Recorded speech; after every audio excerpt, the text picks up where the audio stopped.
Good afternoon and welcome to today's webinar titled Can Informatics Drive Clinical Quality Improvements Alongside Operational Improvements in Cancer Care?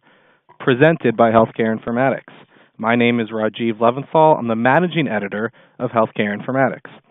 Today's program is sponsored by Philips. Thank you to our sponsor and to our audience for giving us your time and attention today. Before we get started, we do have a few housekeeping details to go over. First, to submit a question, please use the Q&A area below the slides at any time. You do not have to wait until the end of the program to submit a question. For technical issues, please click the Test Your Connection button below the video window to chat with support.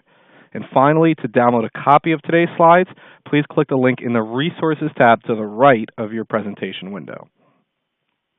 Finally, feel free to join our webinar conversation on Twitter today, and you can tweet using the hashtag #HITLiveWebinar.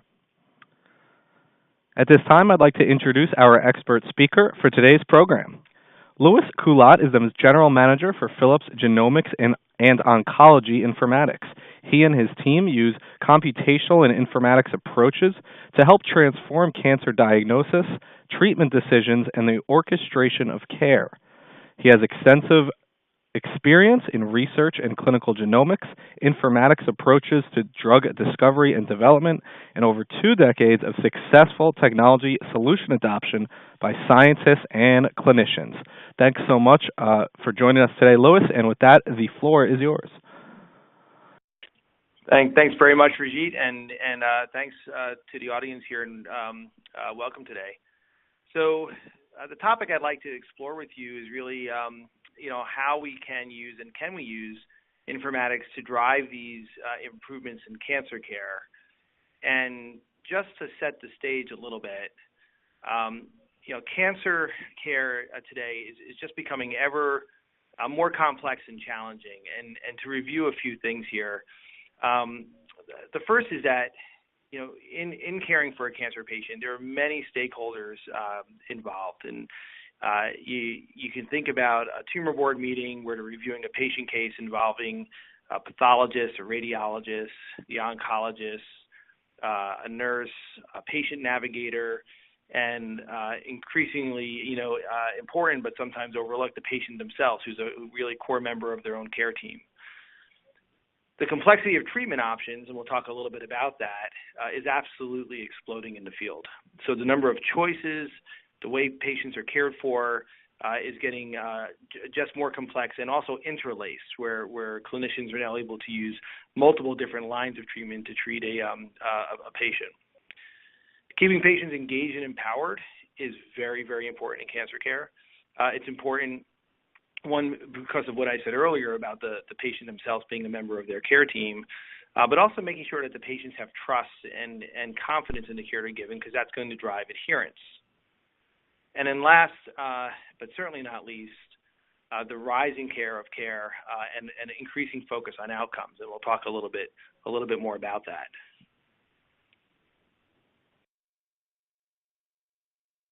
So we think about the impact on healthcare and the absolutely massive amount of resources that go into cancer. Just to share with you some statistics, and you may be already familiar with these, but in America today, there's over 15 million Americans who are living with the diagnosis of cancer, and every year there's about 1.7 million new incident diagnoses. 20 million survivors projected by 2026. The average cost of annual care for a patient is over $100,000. And there's literally, again, hundreds of FDA-approved anti-cancer agents that are now available. Now, there's been a lot of progress, and that, in the last 20 years, there's been a 22% drop in mortality. But this has come at a lot of complexity and a lot of cost. And just to give you some insight into ways we can think about this, so at Philips, we think about we call it quadruple aim in healthcare, and we'll soon pivot into the role informatics can play here. But to set the stage, what are we trying to achieve here? And first is improving the patient experience, right? So how can we improve the patient experience as they move through their care journey. Second, how can we improve outcomes? How can we increase survival? How can we increase quality of life during their care? How do we improve staff experience, which is very important? So how do we make sure that the doctors and the clinicians who are caring for these patients are themselves having a positive experience working in the healthcare system, not just with the informatics tool, but overall? And then how do we lower the cost of care? So if we can achieve things across these, we call quadruple aim, we can really have a substantial impact. Put in perspective in terms of the complexity of the care and complexity of the problem, just to give you some ideas. We started earlier by saying there's several hundred drugs already approved in cancer care. And this chart is giving you, this chart is not actually the number of drugs on the left-hand side, it's actually the number of drugs approved by year. So you have to aggregate these numbers. And if you do this and you project out, say, the next 5 or 10 years, you see an almost doubling or more than doubling if you go to 10 years, the number of drugs that are projected to come onto the market.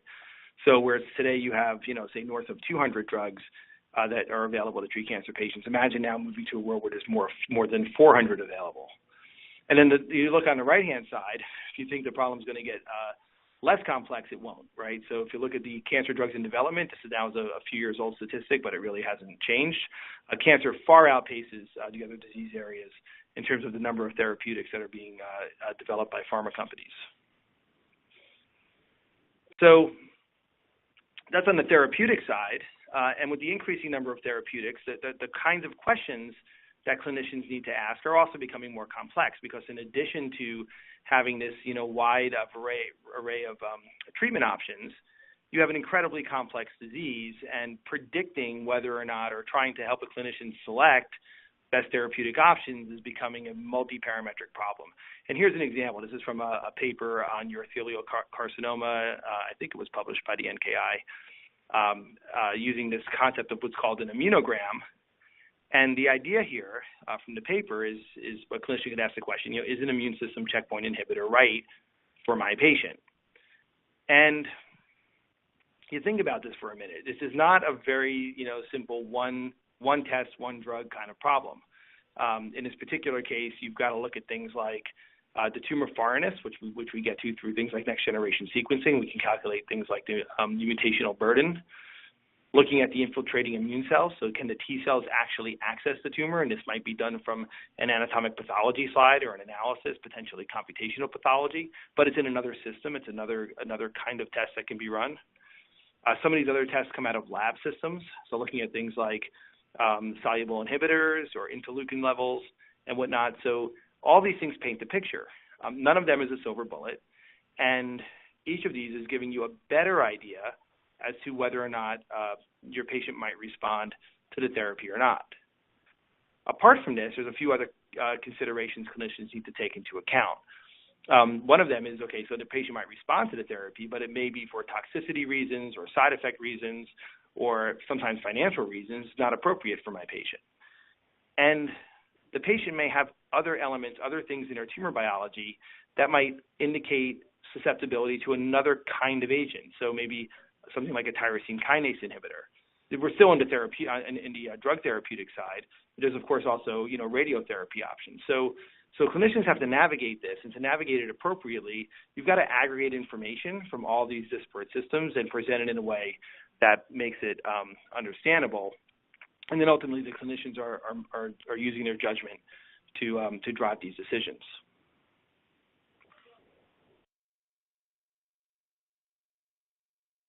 So given all this complexity, right, you start with the complexity of the disease, the complexity of the biology, and its relevant complexity of the biology because of the massive amount of treatment options and courses of care that a patient can go on.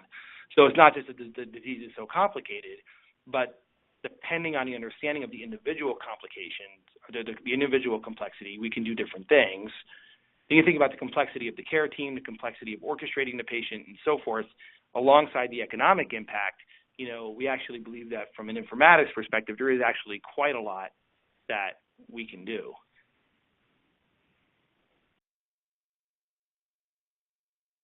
And so let's take a little look. This is a schematic, and these schematics are always either overcomplicated or undercomplicated. I'm positive this is probably missing lots of steps, but it also maybe includes more granularity in some areas than it needs to. But fundamentally, mapping a patient journey into primary care, where they often present with symptoms and can be referred to radiology, depending on radiology results, can then go over to pathology, get some information that might indicate a diagnosis, and then over into oncology or to a tumor board setting, and then navigating all the various treatment options and so forth. And then, there's this complicated movement of the patient according to this, diagnostic, and then what would follow on from this is a therapeutic workflow. And through all these steps, we're capturing information, or the decisions themselves are requiring information to make this all possible. So thinking about that workflow and thinking about the things we talked about in terms of disease and complexity, what are the opportunities? So the way we think about it, or I should say the way I think about it, is there's a few things I think we can target. So one is improving patient attraction and retention. When a patient comes in for a diagnosis and they then move on to a treatment, how do we actually attract patients, and how do we retain patients? You wouldn't normally think informatics can play a role, but I think it actually can, and play a substantial role there. We can play a role in increasing clinical trial enrollment, and I'll talk about why that's such a problem and how we can maybe address some of it. Laboratory turnaround time is also really critical. I mentioned earlier just a number of different diagnostic tests that are often used to work up a patient, and if the turnaround time on any one of these tests is long, it can often hold up care decisions. There's a lot of administrative costs because of the complexity of the disease and the complexity of the treatment options.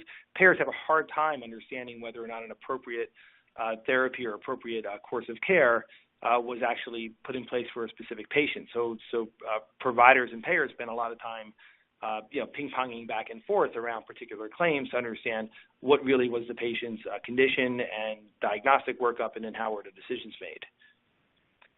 We think we can reduce time from initial diagnosis to treatment. There's the potential, depending on other things we can bring into place, to reduce emergency department visits, and very importantly, an adherence to quality metrics. So we think all of these things, and we actually think there's some more, but we think all of these things can be addressed through not just informatics, but informatics with an appropriate overlay of clinical content. So again, I'll just talk about a few of these things in some little vignettes, just so you understand the nature of the problem here. So clinical trial enrollment is actually a big issue. This article is actually fairly old, but I think it paints the same picture. So things have just, again, gotten worse. So too many drug trials and too few patients. And why is this? So currently, fewer than 5% of patients actually wind up on trials. There's that explosion in a number of drugs in the pipeline. So if you think about a pharmaceutical company trying to stand up a drug trial for cancer patients, they're actually competing amongst themselves for basically a static population of incident disease. Additionally, because of the complexity of the therapies and the complexity of the biology that maps the therapies to particular conditions, having a specific cancer type is no longer sufficient. The therapies are being designed to target specific biomarkers. Often these biomarkers require themselves specialized testing. So unless the patients have the specialized testing, they can't get onto the trial. Sometimes the trials include information about prior therapies or comorbidity status. If a patient has cardiac comorbidities, they may not be eligible for trials. And then lastly, and I think very importantly, whilst most of the clinical trials are run in large centralized academic medical centers, 80+ to 85% of cancer patients are treated in the community settings. So all of these things are conspiring to make it very hard for pharma companies to recruit the number of patients they need to power these trials.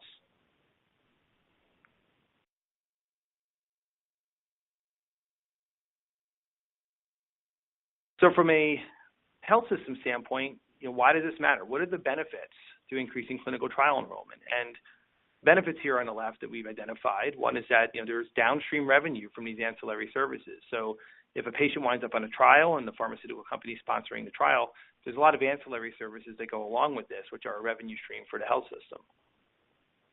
For patients themselves, it's important. Clinical trials are heavily promoted as an appropriate course of care, and there's some data showing that they can have an impact on patients.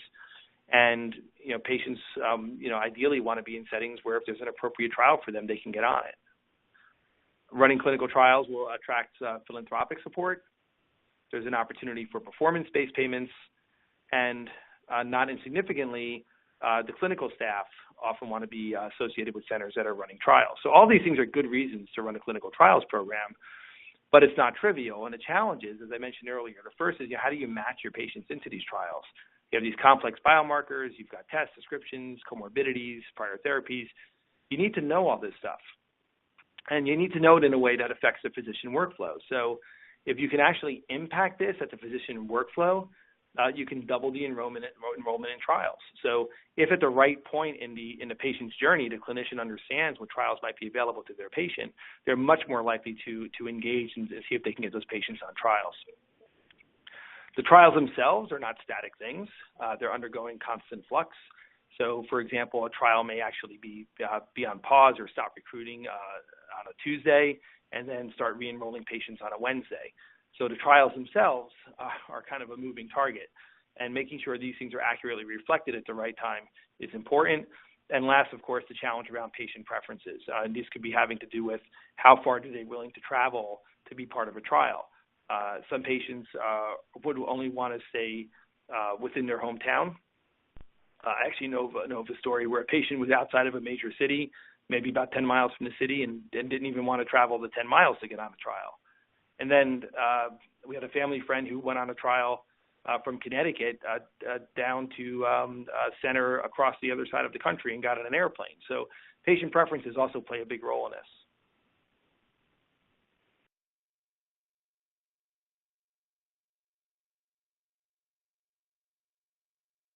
So let me talk for a minute about another aspect here that we think we can impact with informatics, which are clinical pathways. And so what a clinical pathway is a more prescriptive than guideline recommendation or reference on how to treat a patient based on their disease status, biomarker, staging, and so forth. And clinical pathways are important for lots and lots of reasons. So one is that it's been shown to increase quality of care. So you can actually reduce unwarranted variability in care by having a comprehensive pathways platform. If the pathways are well thought through and well authored, they should be factoring in not just efficacy, but things like toxicity and side effects. And if you can reduce toxicity and side effect profiles, you can maintain your patients on the therapy. So a lot of times patients wind up falling off therapy, not because they weren't responding to the therapy, but because they couldn't tolerate the therapy anymore. And so if you can select a therapy that's better tolerated, has less toxicity, fewer side effects, you can maintain those patients. And then there have been some studies who've shown that you can actually reduce costs of week of treatment. And the reason I say I'm a little bit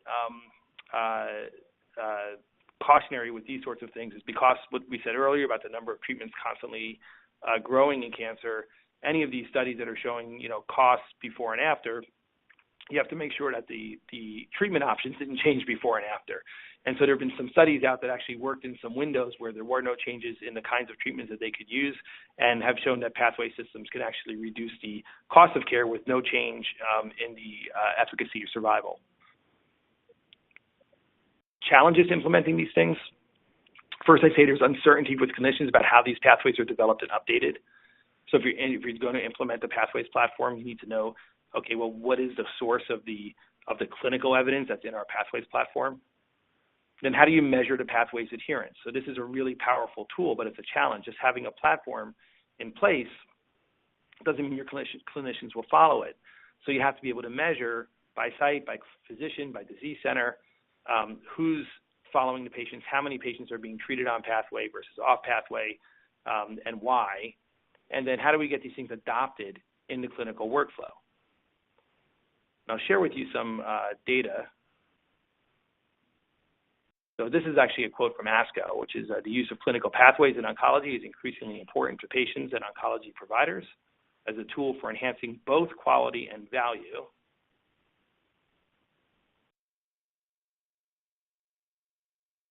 And then this is some data that we have from the Dana-Farber, where we do some work together, and we think is really interesting. So you said, the claim here is, pathways can substantially and measurably improve clinical quality.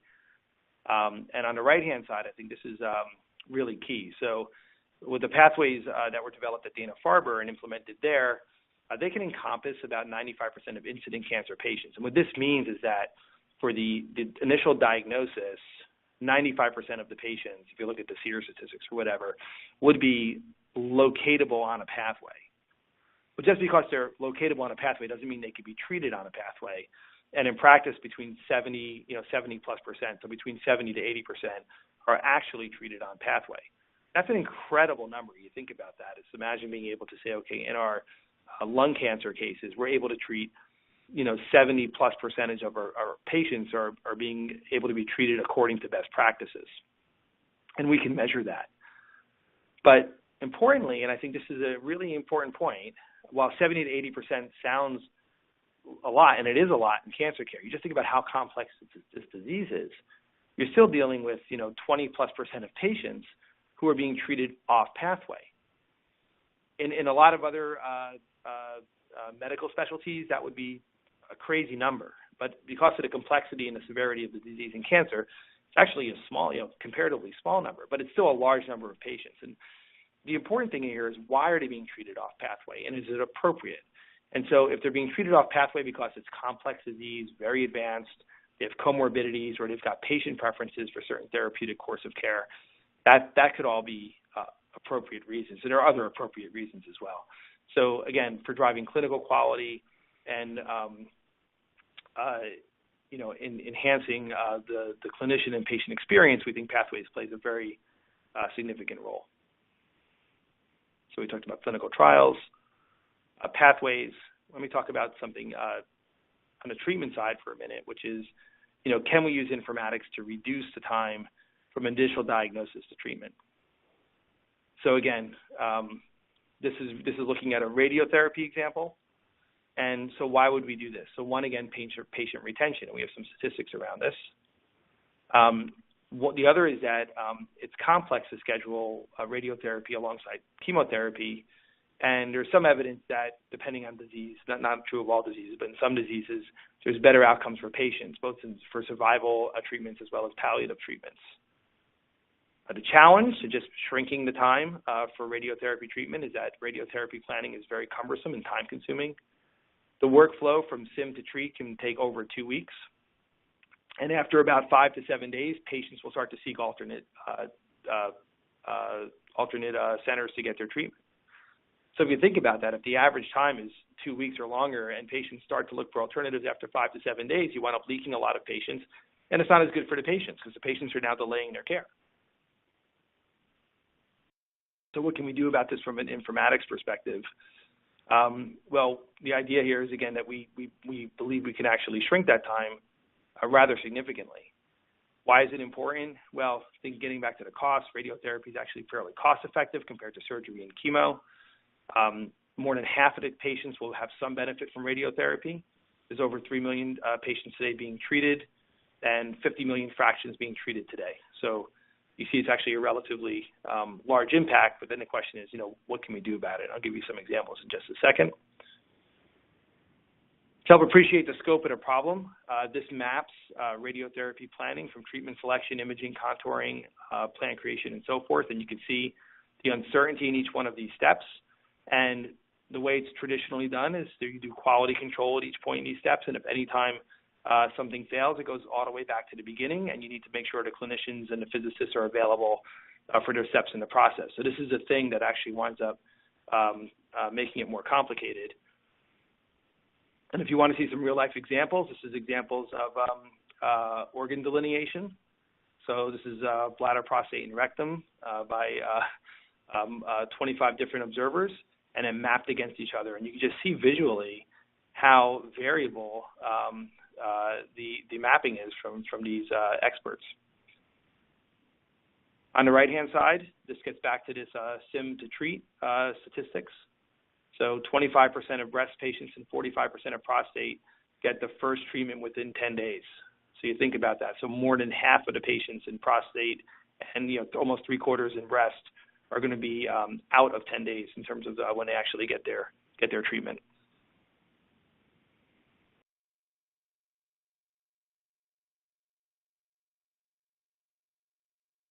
So let me just pivot a little bit back to how we can think about informatics in terms of all these challenges and what can we actually do. So I'm going to start off. This is our vision for what we look at in terms of precision medicine, and we think that the first step in this process is a need to aggregate the clinical data. There's lots of different data systems, EMR systems, LIST, genomic systems, radiology, and so forth that contribute to the information clinicians need to do this to accurately get a view of their patient. And once you've done that, the patient's then ready to make a treatment recommendation. We can overlay clinical evidence. So this has to do with pathways, potentially evidence from the literature that can help a clinician in terms of navigating an appropriate therapy plan. Once that choice is made, then the patient can be monitored, responding or not responding, and this is a bit of a closed loop. And over time, we can start analyzing outcomes of these things.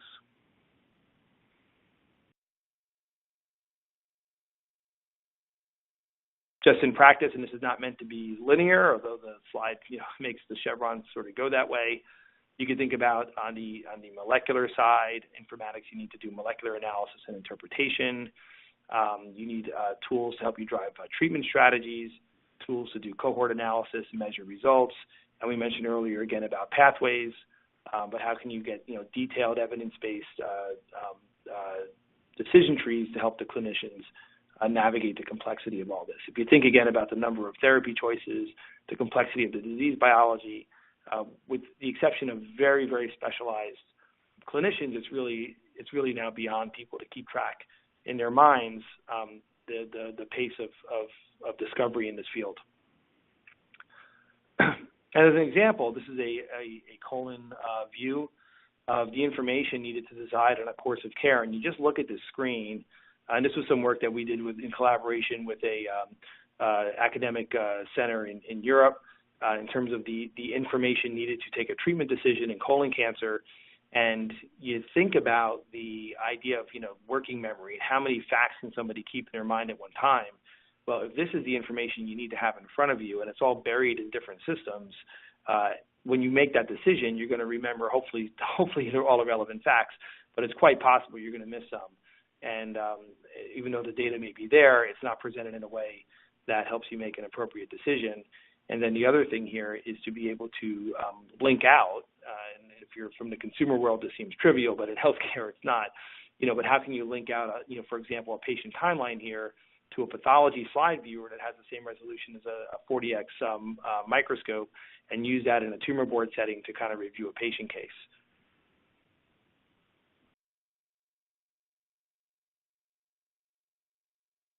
Once you have all that information together, you need to then think about, well, how do you make decisions? And here's an example. This is some genomic information by disease with some evidence from the literature in terms of whether or not a patient, there's good therapeutic, prognostic, or diagnostic evidence supporting the association of that gene-disease variant combination for that particular patient. So having access to this corpus of information, whether it's in this form or pathways, again, is essential.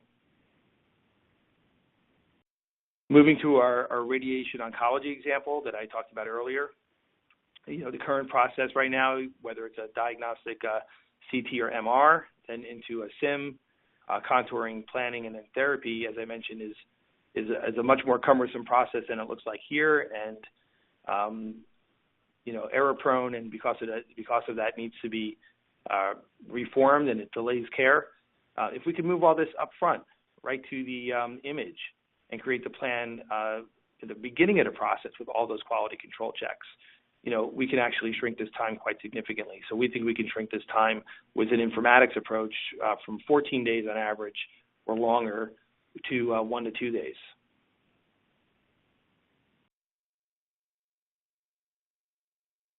How does something like this work? So you do the MR sim, auto contouring, registration, auto planning, and this whole thing can happen in an automated way, in a way that gets your patients treated much faster. Now, as you put this data together over time, the one thing people are increasingly interested in is what is the real world evidence, what are the cohort analytics around this. And so here's an example of a cohort of patients who have been treated, and you can see in this case the outcome. I believe this is a prostate cohort, so looking at radiotherapy versus radical prostatectomy. Most of the differences are in side effect.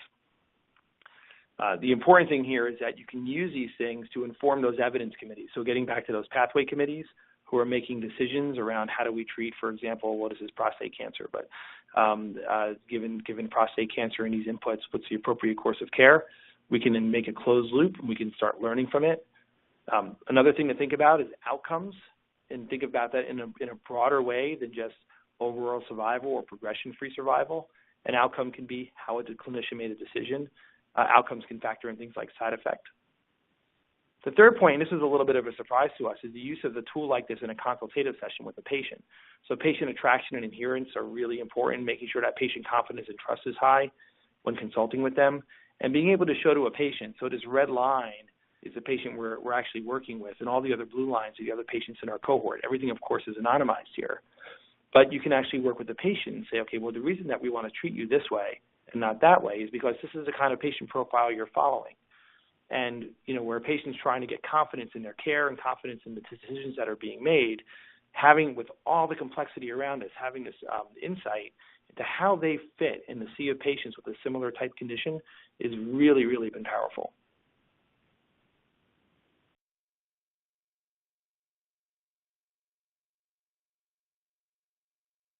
The last thing I just want to spend a couple of minutes on, and this is a kind of new area for us, is in this area of orchestration of care.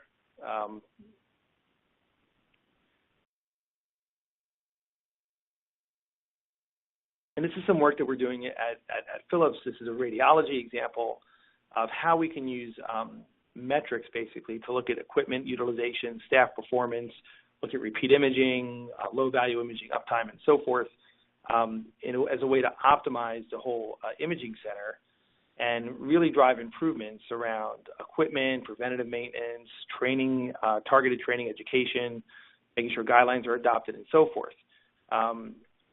We believe that this same kind of technology can be applied to something like an infusion center or a radiotherapy center, because you have the same issue of physical assets, whether it's an infusion chair, it could be drug inventory in a pharmacy, it could be time on the LINAC.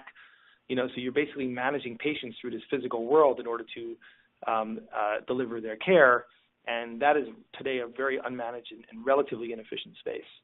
And so we do think that there's an opportunity here to look at this and really think about how do we optimize and streamline in the same way that we've done successfully in the radiology side.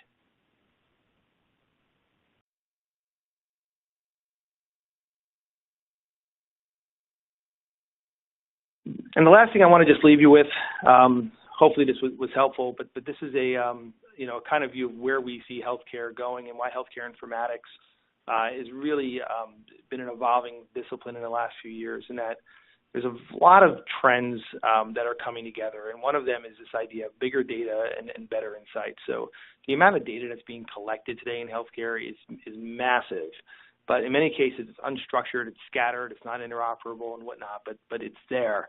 And so if we can do something to access it, to exchange it, and so forth. So cancer is an example, and I think it's a good example of bringing this information together, both from a integrated perspective to help clinicians get a better view of their patients, but then also on the other axis, what information, whether it's clinical pathways or precision medicine data from the literature, in terms of helping them make those decisions.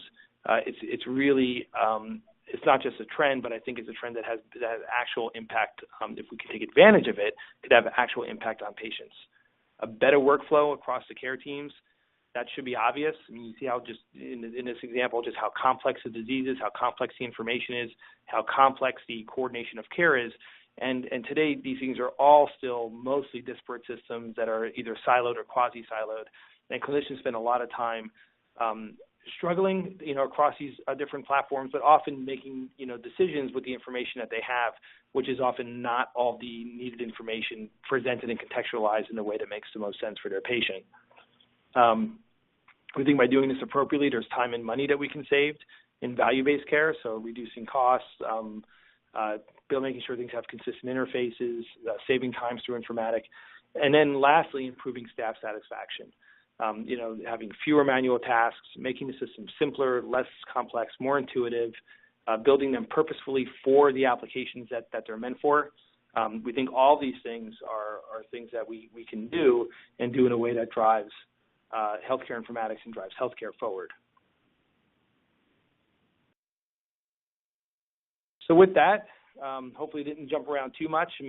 But I wanted to thank some of our collaborators. I mentioned, during this, we work with a bunch of health systems and partners. This is really just a small list of the ones that we've worked with most closely on some of the ideas here. So Leiden University Medical Center, Boston Children's, Dana-Farber, Westchester Medical Center, and Navican Genomics.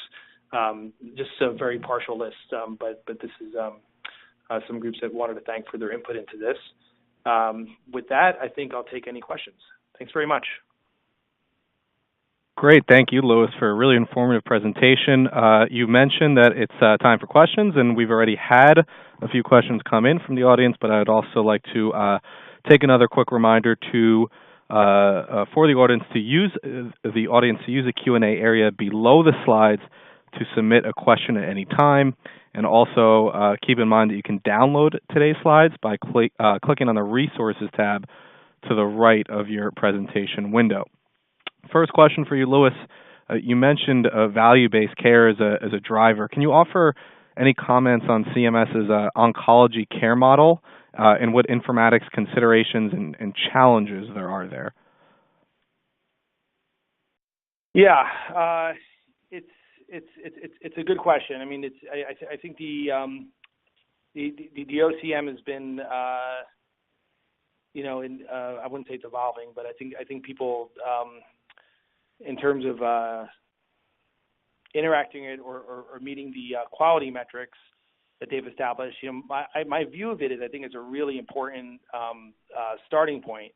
And I do think you can measure things like time to treatment and some of the other metrics that I think that they've established, and clearly informatics is going to fuel a lot of this. The question is, can we actually use informatics to then create early alerts or things where we're off target? I think the answer is yes.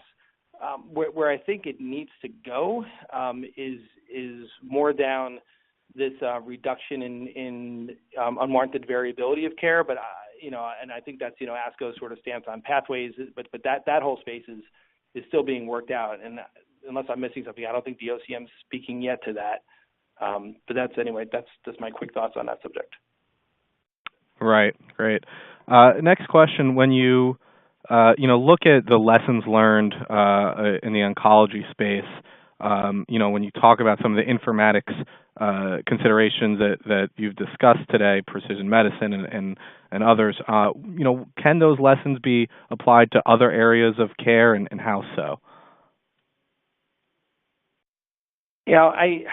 It's again a really good question. It's a little variable. I think I gave the example of the opposite. So I gave an example of operationally where we're looking at things like what we've done in the radiology centers and imaging centers, and how can we apply that into oncology, and that's really more in the orchestration of care side of things. In terms of decision making, every disease is unique. Cancer is unique because of the number of therapeutic options and the fact that they're all not equivocal or not even close to equivocal, and the complexity of the disease biology that needs to go into that thinking. So if there are other diseases like that, or other the things that involve that complexity on both sides, the diagnostic and the therapeutic side, then it would fit very, very nicely. There's some interlacing though. I just want to bring one thing up here, which is not necessarily still in the oncology space, but because of the therapeutics themselves, there's a lot of interest in thinking about things like pharmacogenomics or even things like looking at comorbidities.